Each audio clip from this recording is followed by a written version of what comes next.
¿Qué tal? ¿Qué tal? Muy buenos días en el norte del país y buenas tardes en el resto del país.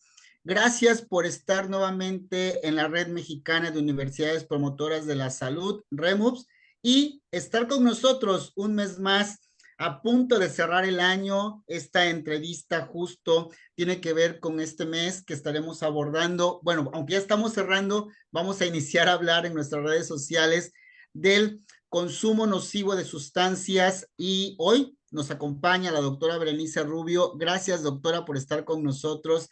Gracias a la Universidad Rosaritense por proporcionarnos la información y el contacto con usted para dialogar y conversar respecto a esta situación que tiene diferentes aristas, diferentes formas de poder ver la problemática, las situaciones, problemas y los fenómenos que el consumo de sustancias provoca a nivel personal, a nivel colectivo, y que somos todos nosotros quienes, las personas que estamos dedicadas en alguna parte o en alguna medida a la promoción de la salud, que debemos generar acciones, compromisos, políticas y estrategias para poder brindar a nuestra población, académicos, docentes, administrativos y desde luego estudiantes, recursos para poder abordar temas de esta naturaleza. La doctora Berenice Rubio es médico justo tiene una formación en medicina, ha trabajado en múltiples hospitales y desde luego su experiencia le permite poder acompañarnos hoy y dialogar y compartir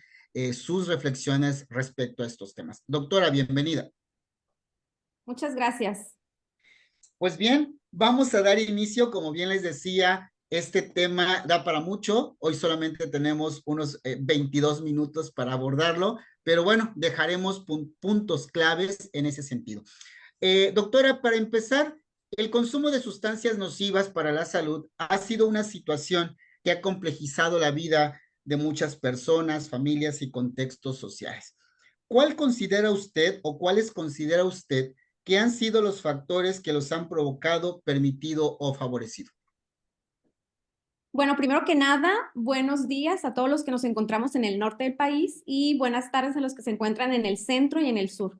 Muchas gracias por esta invitación a esta entrevista. En cuanto a la pregunta, hay muchos factores que influyen.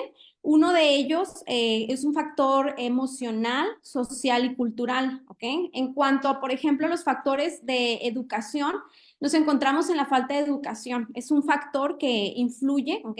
La prevalencia al alto consumo de sustancias, que son, hay sustancias legales y sustancias ilegales que van a influir. También la prevalencia de los factores como enfermedades psiquiátricas. Tenemos cada día más pacientes con depresión, depresión crónica. Lo vimos mucho en la pandemia, ¿ok? Tuvimos un alto índice de pacientes con problemas de depresión, ansiedad, por la misma enfermedad de COVID, ¿okay? Que lo vimos desde el 2019, en marzo, que empezó en México, ¿okay? Marzo de 2020 aproximadamente. Tuvimos un alto índice de pacientes con depresión y ansiedad, y esto condicionante a que los pacientes estuvieran en casa y pudieran influir en que tuvieran más consumo de sustancias.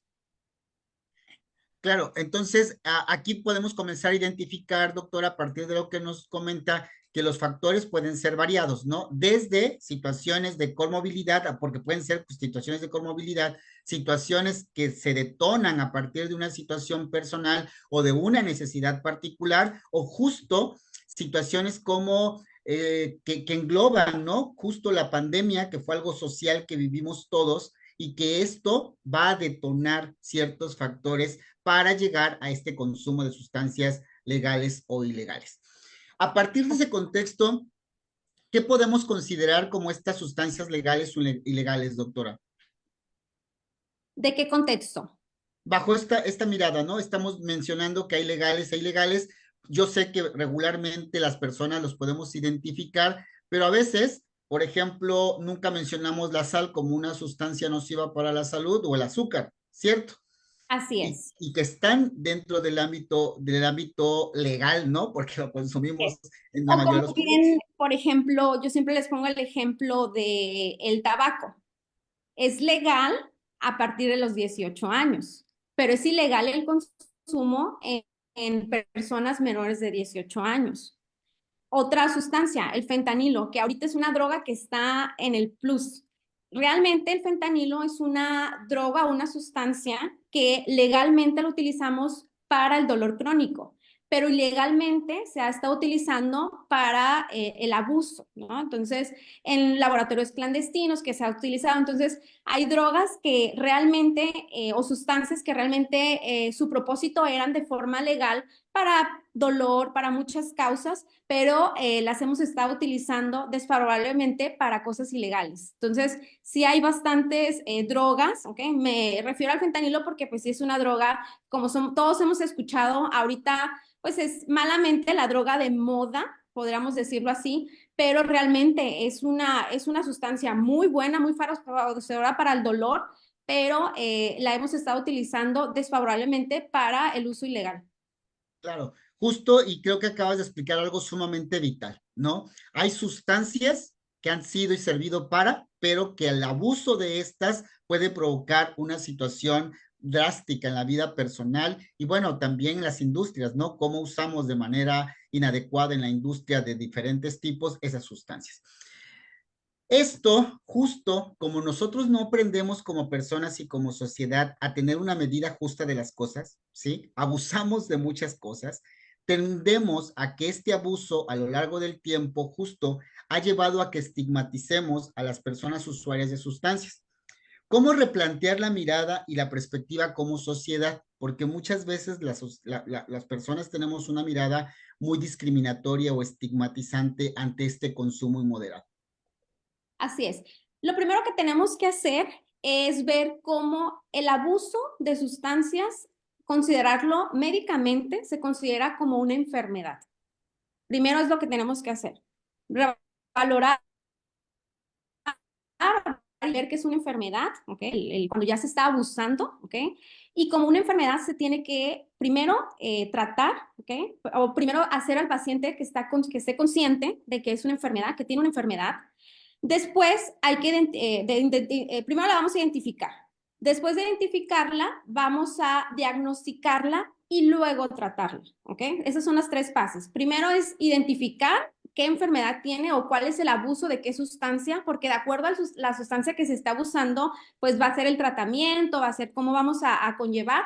Primero es la identificación, después hacer un diagnóstico y hacer que el paciente o la persona que esté consumiendo algún tipo de sustancia esté consciente de que se está haciendo un abuso y después hacer un tratamiento, ¿ok?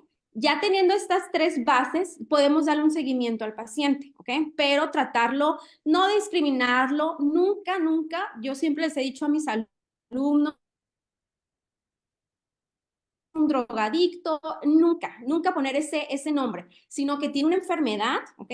Y ver si de esta enfermedad tiene una base, porque, por ejemplo, el paciente puede tener un abuso por depresión, un abuso por bullying, un abuso de sustancias por muchas cosas. Hay que escarbar siempre por qué está haciendo este paciente. A lo mejor sufre de violencia, a lo mejor en su trabajo, o en su casa, a lo mejor es una madre de familia que sufre algún tipo de violencia familiar, etcétera. Entonces, siempre hay que escarbar, hay que ver de dónde viene la raíz del problema, identificarlo, diagnosticarlo y tratarlo. Claro. Y no abordarlo como regularmente lo abordamos, ¿no? Que es acusando, ¿cierto? Que esto Yes. es acusando. Bueno, creo que tú acabas de decir algo bien, bien, bien vital en ese sentido, ¿no? El todo. Las personas, y aquí aplica también, son más que un diagnóstico, porque son personas en esencia, ¿no? Valorando esa parte de la humanidad. Y claro, esta parte que tú determinas justo, la mirada amplia sobre lo que sucede, no sobre la punta del iceberg, ¿no? Hay más allá de lo que se está representando y de lo que está viviendo el paciente o la persona. Muchísimas gracias, maestra. A partir de esto, hoy en día sabemos que en México existe una política sumamente fuerte, justo en relación a la reducción de riesgos y daños, que es un programa a nivel nacional. ¿Cómo colaborar con esta estrategia? Porque a veces no la conocemos, a veces seguimos mirando y atendiendo las adicciones, que yo creo que igual aquí podemos aclarar un poquito antes de seguir con esto. ¿Cuándo hay una adicción? ¿Nos pudieras dar algunos datos de cuándo sí considerar que existe una adicción y no? Porque yo puedo decir, ay, es que tú estás abusando cuando regularmente comenzamos a consumir alcohol, ¿no? Es que ya estás abusando. No, no, no, yo lo controlo, yo lo controlo. ¿Cuándo podemos ver que es una adicción? Ok, primero que nada, y antes de que se me pase, hay una guía que la Secretaría de Educación Pública está ahí en línea. Si gustan, les puedo mandar el documento. Es un documento en PDF donde es una guía para nosotros como maestros, ¿ok? Nos define cómo atender una adicción, los tipos de adicciones, viene desglosado cómo tratar, cuáles son los síntomas, porque es importante. A veces uno puede estar ocultando síntomas, ¿ok? O causas, y ahí podemos nosotros como maestros que estamos al frente, por ejemplo, de varios alumnos, uno como médico también en la consulta, a los odontólogos, etcétera, podemos identificar. Es una guía bastante práctica donde nos indica cada una de las adicciones, cómo poder valorar cuáles son los síntomas, cuáles son las complicaciones, porque hay veces que también no sabemos las complicaciones. También es importante saber cómo están consumiendo ese tipo de drogas, cuáles son las drogas que ahorita están más utilizadas. Es una guía bastante práctica, ¿ok? Son pocas páginas, pero viene bien resumido todo lo que tenemos que saber y conocer como maestros, como médicos, como sociedad, como padres de familia también, porque nosotros, nuestros hijos, nuestros familiares, etcétera, cómo podemos ayudarlos a abordar todo este problema que cada vez ha ido en aumento. Como menciono igual, con la pandemia se disparó un considerablemente de casos y más en jóvenes arriba, la causa número, el inicio de drogas o de alguna sustancia en México es a los 13 años. Entonces, todo eso lo podemos observar en esta guía que es bastante importante, viene bien resumida, viene específicamente toda la guía, que es una guía hecha para maestros, ¿ok? Es una guía de abuso de sustancias que está bastante bien. Creo que todos deberíamos de conocerla porque aunque a veces podemos ver en las clases o lo podemos utilizar también en nuestras familias. Entonces sí es importante conocer y saber todo el abuso de estas sustancias. Claro, y algo que podemos también rescatar a partir de esto, ¿no? Que yo creo que estas guías maestras se las podemos compartir ahorita que acabe el video, la entrevista, y ponerlas en comentarios para que ellos tengan acceso. Nos comunicamos para eso. Y algo importante también de considerar cuando hay una adicción es cuando está limitando tu vida cotidiana, desde el aspecto escolar, familiar, personal, tu sueño saludable, tus hábitos de alimentación, cuando yo solamente estás concentrado y pensando en ese consumo o en esa situación que te está llevando a una adicción. Y a veces es importante, pero algo que sucede a las personas es que nunca conocemos nuestros límites de la comodidad e incomodidad, de la estabilidad, no estabilidad, de la gestión adecuada de nuestras emociones, sino por eso tenemos justo nosotros como personas conocernos para saber que algo está pasando diferente en nosotros y que entonces es muy probable que la visión que tiene la persona que está ahí al lado nuestro diciéndonos algo, tiene algo de sentido. Ok, maestra. Regresando a la pregunta central, ¿qué hacer y cómo colaborar con la estrategia a nivel nacional de la reducción de riesgos y daños? Ok, ¿qué hacer? Hay muchas cosas que podemos hacer. Regresando al área, nosotros como maestros, por ejemplo, hay muchas campañas, hay muchas guías, hay mucha información, ¿ok? Como es un problema ya a nivel mundial, hay muchas campañas, muchas conferencias, de hecho, que se dan en las que podemos intervenir y apoyar. Eso es muy importante, identificar si tenemos, por ejemplo, algún alumno, alguien en la sociedad que tenga un problema de adicción y poderlo encaminar, apoyarlo, ayudarlo. ¿Es un tratamiento o es un tratamiento multidisciplinario? ¿Qué quiere decir? Que se va a involucrar al área médica, al área psicológica, ¿ok? Son varios factores, son muchas personas las que van a intervenir para poder ayudar a ese paciente, ¿ok? El área social también es importante, el familiar que esté también junto con el paciente, que lo esté apoyando, el área educativa también o el área laboral. Si ese paciente es un paciente o una persona que trabaja, es importante que nos involucremos para poder apoyar. No solo dejar al tú solito, no. Todos vamos a intervenir. El área médica, el área psicológica, llevarlo a terapia, es un tratamiento multidisciplinario. Y con eso vamos a poder ayudar a que todo o el paciente que esté pasando por ese problema o el estudiante que esté pasando por el problema de abuso se sienta más en compañía, que se sienta abrazado por nosotros y poder salir del abuso. Claro, y saber que hay etapas, ¿no? Del nivel de consumo va a haber muchas etapas complejas, difíciles, y que a veces también las personas del círculo de apoyo, de esta red de apoyo, se van a desesperar, se van a agotar, se van a cansar, y por eso también dentro de este programa se plantea esa mirada, ¿no? También el cuidador, ¿cierto? También el cuidador, el que acompaña a la persona consumidora, también debe tener su propia intervención y su propio tratamiento para seguir comprendiendo esa realidad de lo que implica un consumo nocivo. Ok, maestra.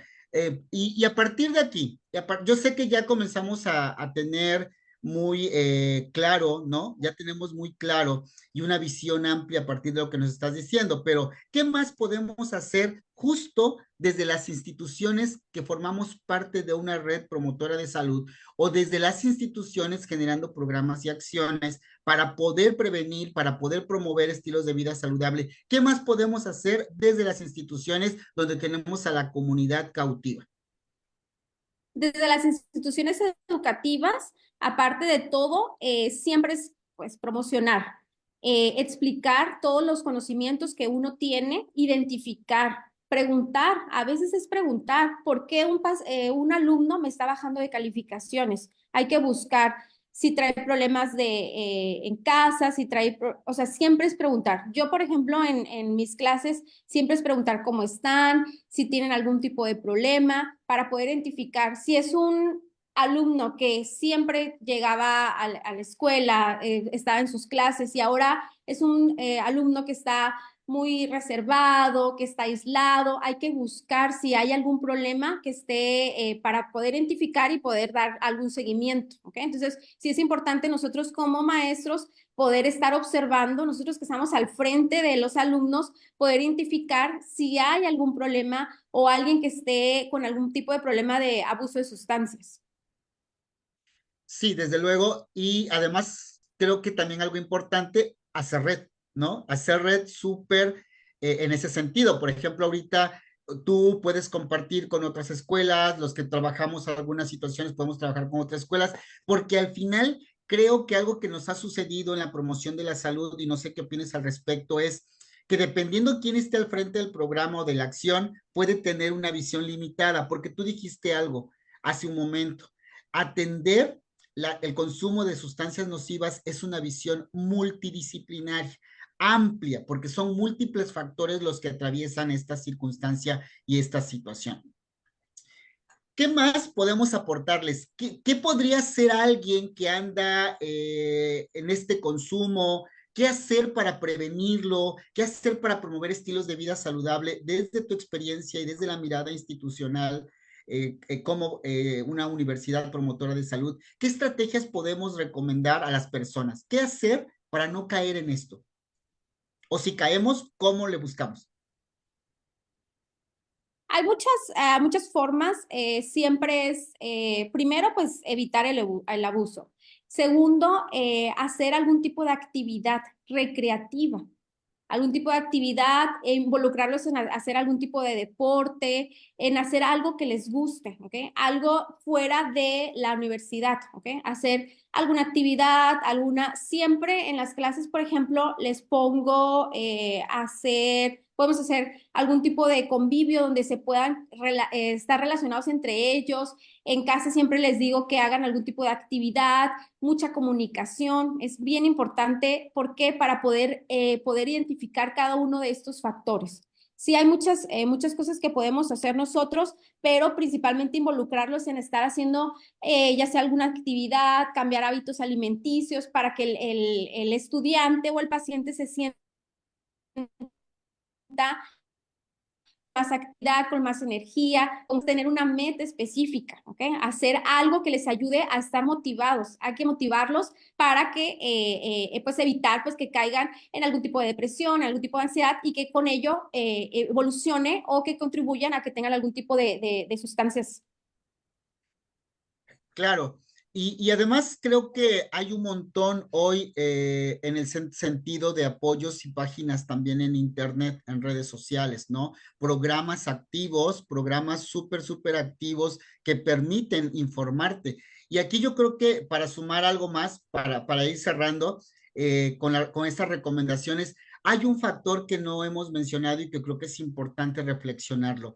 La reacción de los maestros, de los directivos y de los padres ante el consumo, ¿cierto? A veces reaccionamos de una manera muy errada. Un Violenta. poquito, a partir de ahí, maestra, ¿qué nos puedes comentar? Ay, se trabó un poquito. No le Así escuché que lo último. te decía que qué nos puedes comentar respecto a estas reacciones. ¿Cómo están reaccionando? ¿Qué cuidar en las reacciones? ¿Qué hacer?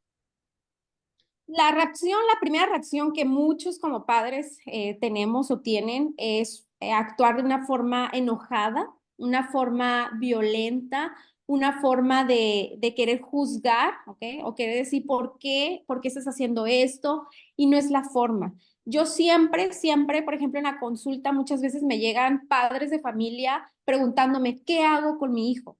¿Qué hago? Mi hijo está consumiendo tal droga, tal sustancia, no lo puedo controlar. Doctora, ¿qué puedo hacer?